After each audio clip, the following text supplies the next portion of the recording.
तर आता एकंदरीत बोर्ड परीक्षेसंदर्भातला संभ्रम दूर झालाय, पण त्यातले महत्त्वाचे मुद्दे आणखी कोणते आहेत ते सुद्धा पाहूयात ग्राफिक्सच्या माध्यमातून. 10वी-12वीची परीक्षा ठरलेल्या वेळापत्रकानुसारच होणार आहे.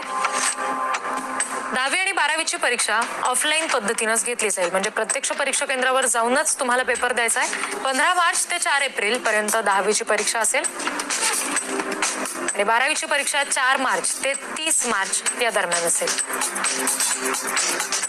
12वीची 14 फेब्रुवारी ते 4 मार्च अशी तोंडी परीक्षा असेल. शिकत असलेल्या शाळांमध्येच परीक्षा केंद्र असणार आहे.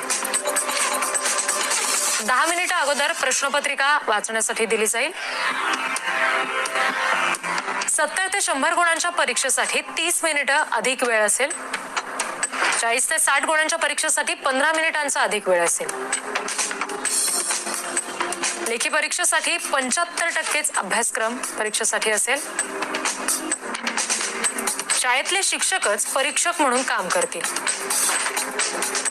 कोरोनामुळे परीक्षा हुकली तर अशा विद्यार्थ्याला पुन्हा संधी दिली जाईल.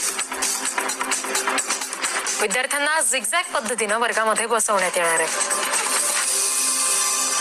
एका वर्गात जास्तीत जास्त 25 विद्यार्थीच परीक्षेसाठी बसू शकतील. प्रत्येक केंद्रावर आरोग्य सुविधा उपलब्ध असणार आहे.